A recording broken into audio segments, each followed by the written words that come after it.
Good afternoon, everybody. How are we? It's a newsy day indeed.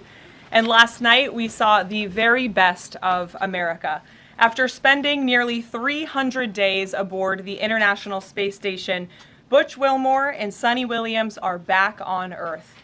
These two incredible astronauts were only supposed to be up there for 8 days, but because of the Biden administration's lack of urgency, they ended up spending 9 months in space. Joe Biden's lack of courage to act boldly and decisively was a big reason why Butch and Suni did not make it back until yesterday. But President Trump doesn't waste time. Immediately after taking office, President Trump directed Elon Musk and SpaceX to rescue these brave astronauts alongside NASA. The president also called the acting administrator of NASA and told her to bring the astronauts home as soon as possible. As acting administrator Janet Petro said herself yesterday, per President Trump's direction, NASA and SpaceX worked diligently to pull the schedule a month earlier. The president looks forward to welcoming Butch and Suni to the Oval Office when they are recovered. This historic mission brings new meaning to President Trump's promise to always look out for the forgotten man and woman.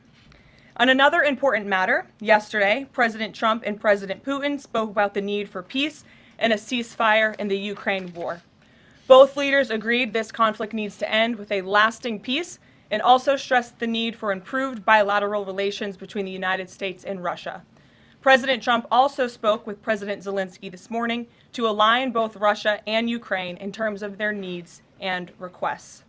As President Trump has said repeatedly, the precious lives and money that both Ukraine and Russia have been spending in this war would be better spent on the needs of their people.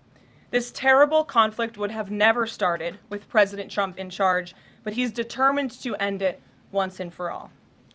President Trump also promised maximum transparency and a commitment to rebuild the trust of the American people and our intelligence community. Part of that promise was to fully release previously classified records related to the assassination of former President John F. Kennedy, and he made that happen yesterday. This historic release consisted of approximately 80,000 pages of previously classified records that are now published. The records are available to access either online at archives.gov/JFK or in person, accessible to the American people at the National Archives in College Park, Maryland. Records that are currently only available for in-person viewing are being digitized and will be uploaded in the coming days. On another note, positive economic data continues to pour in, showing the immediate impact of President Trump's pro-growth agenda. After suffering a steep decline in the final year of the Biden administration, the manufacturing sector came roaring back in February. Industrial production surged in February, these are new numbers, 3 times at a greater 3 times rate than the expectations to its highest ever recorded level. And President Trump's laser focus on massive deregulation and unleashing our domestic energy industry is leading to stabilities for Americans' bottom lines. As Newsweek summed it up today, gas prices are plummeting under President Trump. And the Trump administration continues to make American communities safer through our ongoing mass deportation campaign of illegal alien criminals. Yesterday, FBI Director Kash Patel announced the agency captured another fugitive from its 10 most wanted list, securing the extradition of Francisco Javier Roman Bardeles, a key senior leader of the brutal MS-13 gang. And the brave men and women of ICE also arrested a number of dangerous aliens across the country in recent days. You will see them on this screen. ICE San Francisco just arrested a citizen of Guatemala convicted of sexual battery. ICE New Orleans arrested a citizen of Ecuador convicted of rape in Suffolk County, New York. ICE Atlanta arrested a citizen of Mexico convicted of assault by strangulation. ICE Dallas arrested a citizen of Mexico convicted of assault with a firearm and rape with a foreign object. And ICE Houston arrested a citizen of Guatemala convicted of indecent sexual contact with a child in Texas. These are heinous criminal alien monsters who the previous administration allowed to flood into our country. And every time President Trump and this team deport one of them, our country becomes safer. Finally, before I open it up to questions, I want to tout how successful our efforts have been in filling out President Trump's administration. There have been a record number of 281 Senate confirmed nominations already, with another 280 in process. Here at the White House, OPM and GSA, we have filled 100% of the total number of slots. And this is a record number of placements in the first 58 days of any administration, and a testament to the caliber and the sheer quantity of talented people who want to work for President Trump to make America great again. Here in our new media seat today, we have Katie Pavlich. Katie is the editor of townhall.com, which is a subsidiary of Town Hall Media. It's a leading conservative news and opinion outlet based right here in Washington, D.C., with writers and journalists reporting around the country. Last year, Town Hall Media had 60 million unique users and 1.4 billion page views, with a broad reach on a number of social media platforms. With that, Katie, please kick us off. Thank you, Karoline. Really appreciate it. Sure. Thank you. So given the back and forth with this U.S. District Judge and the administration's use of the Alien Enemies Act, does the President plan to send new and additional flights of Venezuelan gang members, now designated as foreign terrorists, from the U.S. to El Salvador or elsewhere? Can Americans expect to see those flights sometime soon? Americans can absolutely expect to see the continuation of the mass deportation campaign that has been successfully led by this President, Secretary of Homeland Security Kristi Noem, and also our Secretary of State, Marco Rubio. Since you brought up the judges, I would like to point out that the judges in this country are acting erroneously. We have judges who are acting as partisan activists from the bench. They are trying to dictate policy from the President of the United States. They are trying to clearly slow walk this administration's agenda, and it's unacceptable. As the President said last night, we will continue to comply with these court orders. We will continue to fight these battles in courts, but it's incredibly apparent that there is a concerted effort by the far left to judge shop, to pick judges who are clearly acting as partisan activists from the bench in an attempt to derail this president's agenda. We will not allow that to happen. And not only are they usurping the will of the president and the chief executive of our country, but they are undermining the will of the American public, tens of millions of Americans who duly elected this president to implement the policies that are coming out of this White House. And then one more question. Senate Minority Leader Chuck Schumer said yesterday that he was united with Democrats in working against Americans who, quote, their attitude is, I made my money all by myself, how dare your government take my money from me? Or, I built my company with my bare hands, how dare your government tell me how to treat my customers? What is the president's response to this given his upcoming tax agenda and need to work on Capitol Hill? Well, we certainly hope that Democrats all of a sudden are for more money in the pockets of the American public. The president has made it incredibly clear that he is committed to tax cuts. He is committed to passing a big reconciliation package later this year, ending no taxes on tips, taxes on overtime, no taxes on Social Security for our hardworking seniors. And we encourage everybody on Capitol Hill to support that when it comes to the finish line, especially Democrats who clearly need a boost from the American public right now. Their approvals are at an all-time record low. Thanks for being with us, Katie. Garrett. I have one other question, but I want to follow up on Katie's question. Actually, you said the mass deportation campaign would continue, but she asked about the flights specifically. Will those flights to El Salvador continue while this case is being appealed? We don't have any flights planned specifically, but we will continue with the mass deportations. And I would just like to point out that the judge in this case is essentially trying to say that the president doesn't have the executive authority to deport foreign terrorists from our American soil. That is an egregious abuse of the bench. This judge does not have that authority. It is the opinion of this White House and of this administration, and that's why we're fighting this in court. And it's very, very clear that this is an activist judge who is trying to usurp the president's authority. Under the Alien Enemies Act, the president has this power, and that's why this deportation campaign has continued. And this judge, Judge Boasberg, is a Democrat activist. He was appointed by Barack Obama. His wife has donated more than $10,000 to Democrats, and he has consistently shown his disdain for this president and his policies, and it's unacceptable. I wanted to go about the idea that these people are all foreign terrorists, but Judge Boasberg was originally appointed by George W. Bush and then elevated by Barack Obama. I just feel like I should clear that up. Well, let me just say something to that effect, Garrett. 67% of all of the injunctions in this century have come against which president? Donald J. Trump. Let me say that again. 60% of the injunctions by partisan activists in the judicial branch have come against President Donald Trump, and 92% of those have been from Democrat-appointed judges. This is a clear, concerted effort by leftists who don't like this president and are trying to impose or slow down his agenda.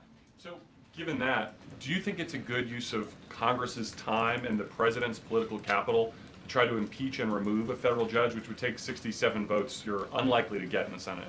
Well, look, the president has made it clear that he believes this judge in this case should be impeached, and he has also made it clear that he has great respect for the Chief Justice John Roberts, and it's incumbent upon the Supreme Court to rein in these activist judges. These partisan activists are undermining the judicial branch by doing so. We have co-equal branches of government for a reason, and the president feels very strongly about that. Jackie. Thanks, Caroline. What options does the president have to, he said he's going to follow court orders. He wouldn't defy a court order, but he's raised these concerns about these judges acting in such a partisan way. What option does he have to ensure that his agenda continues to move forward while this is ongoing and the judges appear to be trying to just block and delay and impede? Well, you're right. They are trying to block, delay, and impede. This is lawfare. The president is no stranger to it. He faced it in his campaign, and this is a continuation of the lawfare that President Trump faced as a candidate, and he's now unfortunately facing as a president. Clearly, these partisan activists in the judicial branch didn't get the memo on November 5th when the American people overwhelmingly re-elected this president to continue with mass deportations. So White House counsel and the Department of Justice are working on this. They're appealing these cases, and we will continue to use the full weight of the White House counsel's office and the president's team of lawyers to fight this in court, because we know we will win even if we have to go all the way to the Supreme Court. One more on TDA. Andy McCarthy said in an interview with Hugh Hewitt, he certainly agrees with what the president is trying to do with the Alien Enemies Act, but he's not sure that the law is completely on his side. He cites some previous Supreme Court rulings dealing with enemy combatants in wartime, says that even they have a challenge or a right to challenge their detention in court. He raised concern also that while TDA has been designated as a terrorist organization, these individuals hadn't been prosecuted for terrorism. So my question is, will the president ask Congress potentially to declare war on these cartels for the invasion that he's talked about so that he's on stronger legal footing? Well, we absolutely disagree with the legal opinion of the individual that you mentioned. We would not have moved forward with this if we didn't believe the president. This was within the president's executive authority to continue with this mass deportation effort under the authority provided to him under the Alien Enemies Act. And when you read the act, as I did last time at the podium, a predatory incursion is absolutely what has happened with Tren de Aragua. They have been sent here by the hostile Maduro regime in Venezuela, and the president, immediately upon taking office, designated TDA as a foreign terrorist organization. And under this act, it is within the president's authority to deport these terrorists. And anybody trying to defend these terrorists who have now been sent off of American soil should talk to the families of the individuals who these heinous monsters have killed and have raped. If you talk to those families, they are so heartened by the president's decision to take tough action and to use his executive authority, something that no other president has been willing to do, because President Trump does what he says he's going to do, and he is deporting these foreign terrorists from American soil to secure our homeland, and he's within his rights to do that. Very quickly Jennifer. on Tesla. Very quickly on Tesla. There's a website that's trying to dox Tesla owners across the country and saying they're only going to take down personal information when people show that they've sold their cars. What's the administration going to do about that? I haven't seen that website, but we certainly think it's despicable, the violence that has taken place against Tesla, the company, its employees, and also just Americans who have chosen to drive an electric vehicle. Many of them are Democrats, by the way. Democrats were big supporters of Tesla and of electric vehicles until Elon Musk decided to vote for Donald Trump. So we would like Democrats to also come out and condemn this heinous violence that we have seen, and I believe the Attorney General has said she's investigating these incidents as acts of domestic terrorism. Jennifer. On Ukraine, can you say, is the White House going to pause foreign military aid or intelligence sharing with Ukraine, as Russia says it's pushing for, and then have a follow-up on the Federal Trade Commission? Sure. When it comes to Ukraine, I do have a statement for you from the National Security Advisor and also the Secretary of State. First, I'd like to reiterate what the President said earlier following his call with President Zelensky this morning. He said he just completed a very good telephone call with President Zelensky, It lasted approximately 1 hour. Much of the discussion was based on the call made yesterday with President Putin in order to align both Russia and Ukraine in terms of their requests and needs. We are very much on track, and I will ask Secretary of State Marco Rubio and Mike Waltz to give an accurate description of the points discussed. That statement will be put out shortly. Well, I have that statement for you right here. Bear with me as I read it. Today, President Trump and Ukraine's President Volodymyr Zelensky had a fantastic phone conversation. President Zelensky thanked President Trump for a productive start for the work of the Ukrainian and American teams in Jeddah on March 11th. The meeting of the senior officials from both nations significantly helped in moving toward ending the war. President Zelensky thanked President Trump for the support of the United States, especially the Javelin missiles that President Trump was first to provide and his efforts towards peace. The leaders agreed Ukraine and America will continue working together to bring about a real end to the war, and that lasting peace under President Trump's leadership can be achieved. President Trump fully briefed President Zelensky on his conversation with Putin and the key issues discussed. They reviewed the situation in Kursk and agreed to share information closely between their defense staffs as the battlefield situation evolved. President Zelensky asked for additional air defense systems to protect his civilians, particularly Patriot missile systems, and President Trump agreed to work with him to find what was available, particularly in Europe. The two leaders also agreed on a partial ceasefire against energy. Technical teams will meet in Saudi Arabia in the coming days to discuss broadening the ceasefire to the Black Sea on the way to a full ceasefire. They agreed this could be the first step toward the full end of the war and ensuring security. President Zelensky was grateful for the president's leadership in this effort and reiterated his willingness to adopt a full ceasefire. President Trump also discussed Ukraine's electrical supply and nuclear power plants. He said that the United States could be very helpful in running those plants with its electricity and utility expertise. American ownership of those plants would be the best protection for that infrastructure and support for Ukrainian energy infrastructure. President Zelensky also thanked President Trump for continuing to push humanitarian concerns, including the exchange of prisoners of war. He noted they had just had a successful exchange and thanked the president for his leadership on that. President Trump also asked President Zelensky about the children who had gone missing from Ukraine during the war, including the ones that had been abducted. And President Trump promised to work closely with both parties to help make sure those children were returned home. They agreed all parties must continue the effort to make a ceasefire work. The presidents noted the positive work of their advisors and representatives, especially Secretary Rubio, National Security Advisor Mike Waltz, Special Envoy Kellogg, and others. The presidents instructed their teams to move ahead with the technical issues related to implementing and broadening the partial ceasefire. The presidents instructed their advisors and representatives to carry out this work as quickly as possible. The presidents emphasized that in further meetings, the teams can agree on all necessary aspects of advancing toward lasting peace and security.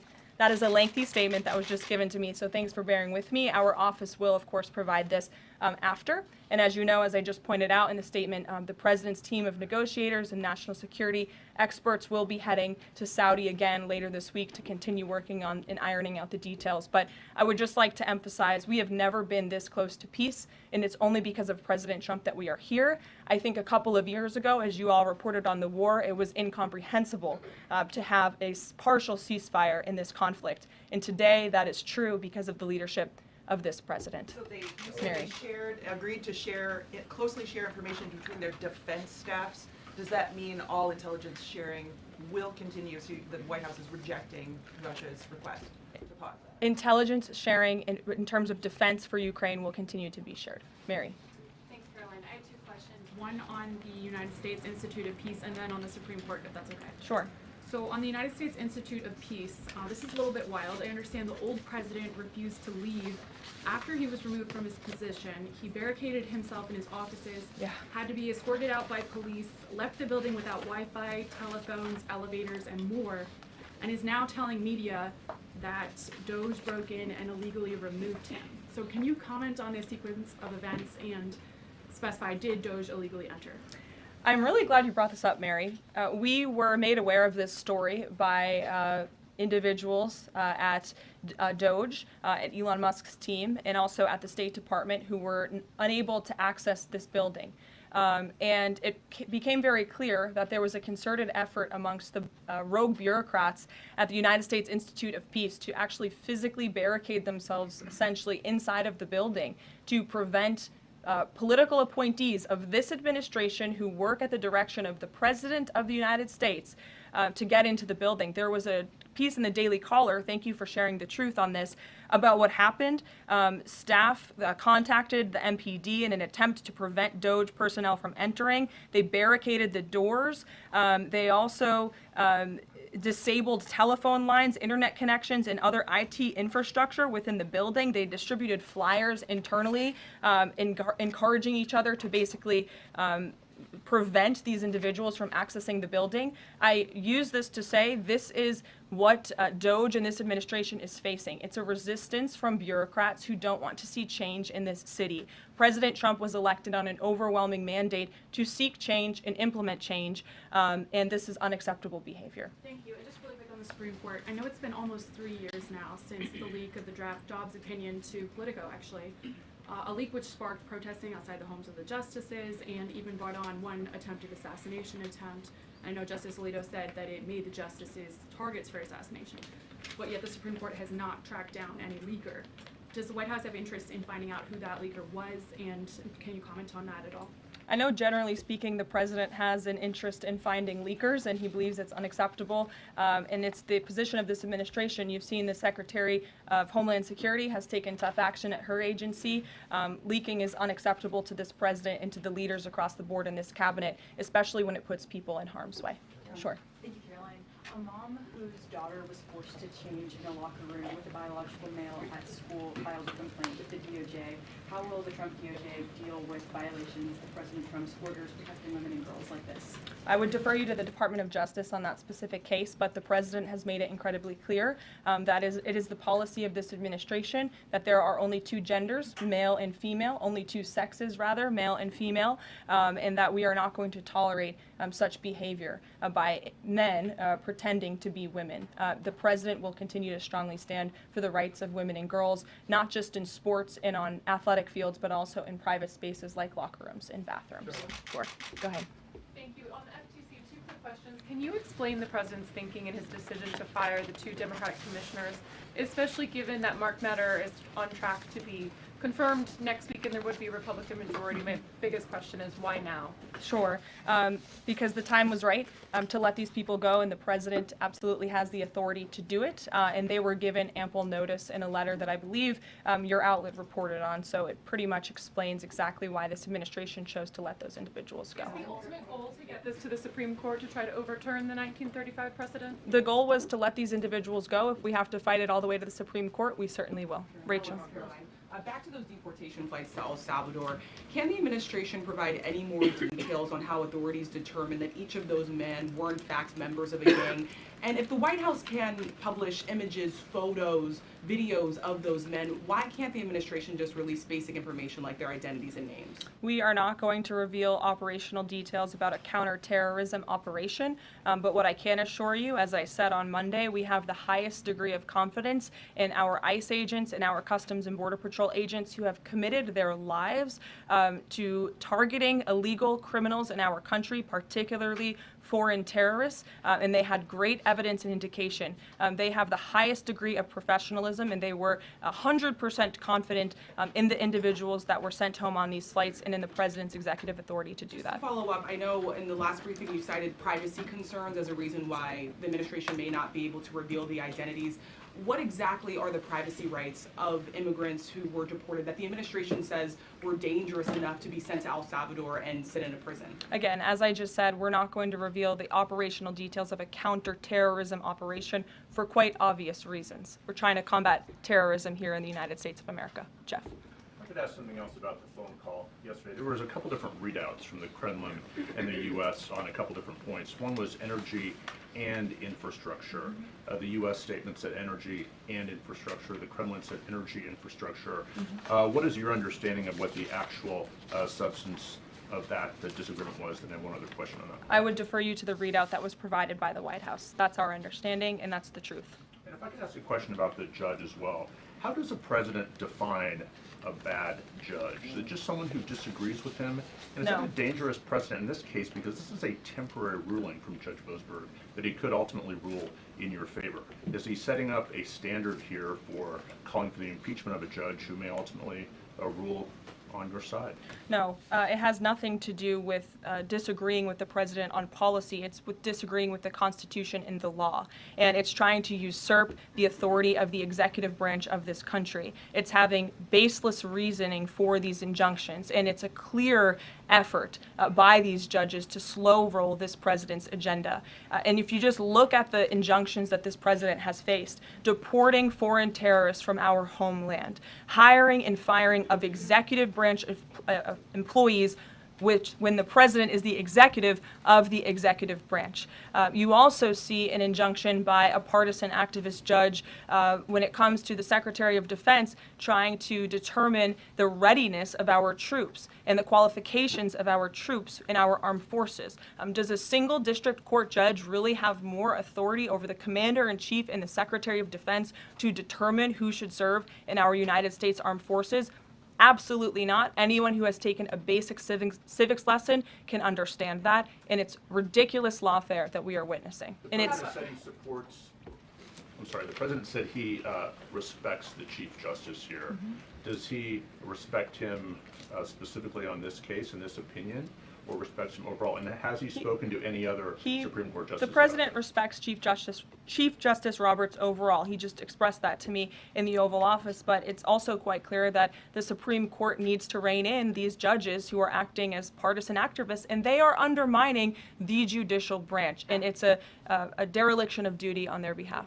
Deanna, go ahead. Thank you so much, Caroline. On the call with Zelensky, did they discuss the minerals deal at all?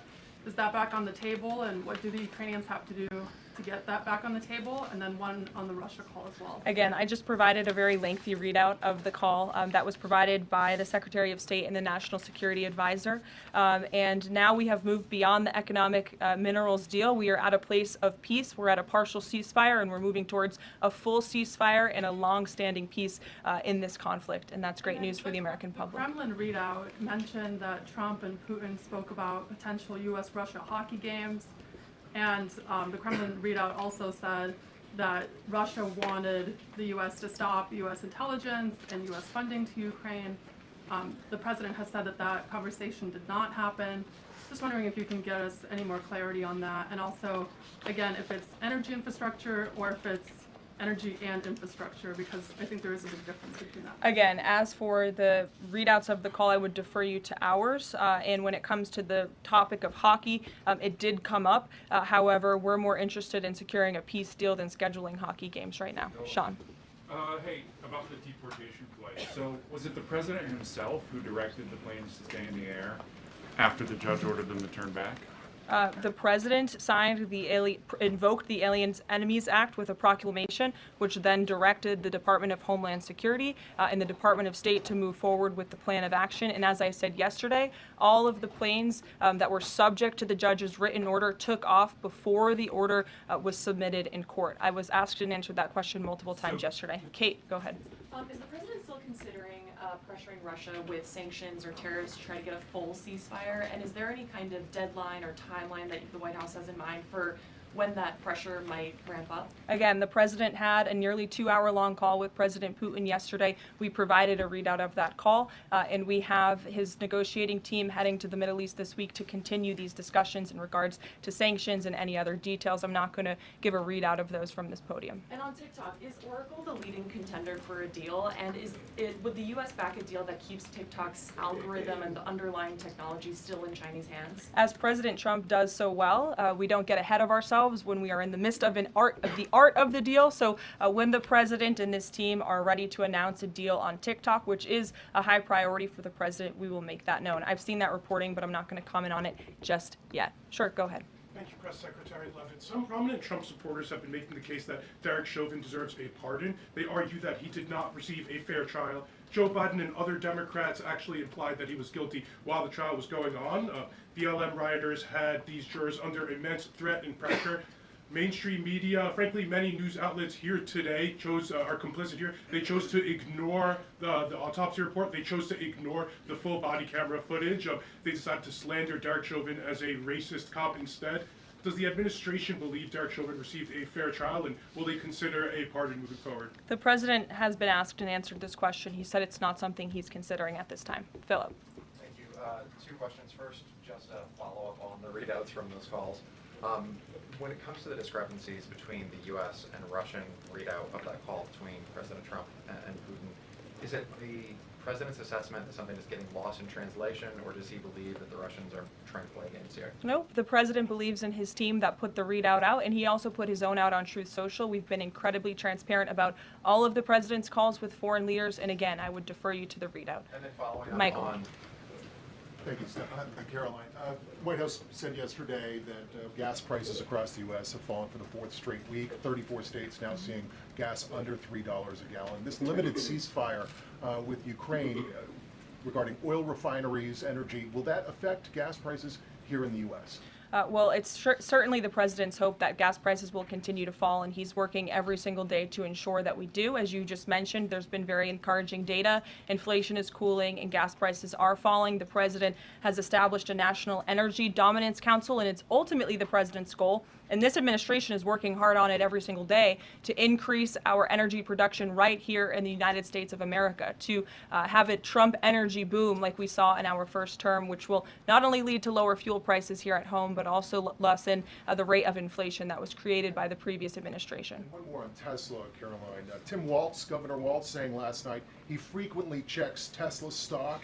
In doing so, to quote, give me a little boost during the day. How should Americans view politicians who take pride in the downfall of an American car company? I think that's quite sad, but I think Governor Walz unfortunately is living a sad existence after his devastating defeat on November 5th.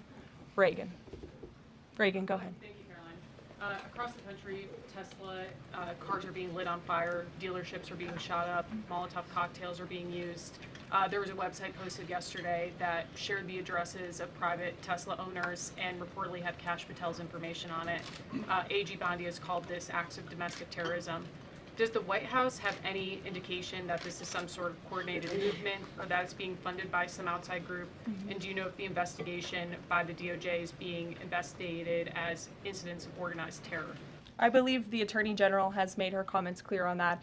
She is investigating these events as acts of domestic terrorism, and we fully condemn them. And as I said earlier to Jackie's question, we think it's despicable what is happening to not just this American company, but also their innocent employees. And again, innocent Americans who drive these vehicles. We condemn it wholeheartedly. Sure. More than 24,000 workers in 18 agencies are in the process of being reinstated. What is your message to these workers, and can you assure them they won't be fired again as the administration directs agencies to do more layoffs? Well, the administration is complying with the court's order. Again, as I have spoken about repeatedly, we think it's despicable that we have judges acting as judicial activists, partisan activists, trying to dictate who the President of the United States, the executive of the executive branch, can hire and fire. We have never seen anything like this. We are fighting this in court, and we will continue to fight it all the way to the Supreme Court if we have to. And as for federal employees, it's been the very common sense position of this president and the administration that bureaucrats here in Washington, D.C. need to show up to the office just like the rest of America. Middle-class Americans, from doctors to business owners to teachers to law enforcement officers, have to show up to their offices every single day. And the president has made it a clear priority that people in this city have to do the same. And we are also continue to be committed to reducing the scale of our workforce and to reducing the size of our federal bureaucracy here in Washington, D.C. to save taxpayers' money. Annie, go ahead. Thanks so much. In the statement that you read, you referenced the president's interest in helping return Ukrainian children to their parents and to their families. There's an organization that provides intel and information about those children that their aid has been cut. It's a Yale University program that used foreign aid, and I'm curious if, as part of this new thinking with Ukraine, that aid might be unfrozen. I have no updates about that or that specific program at this time. Karen.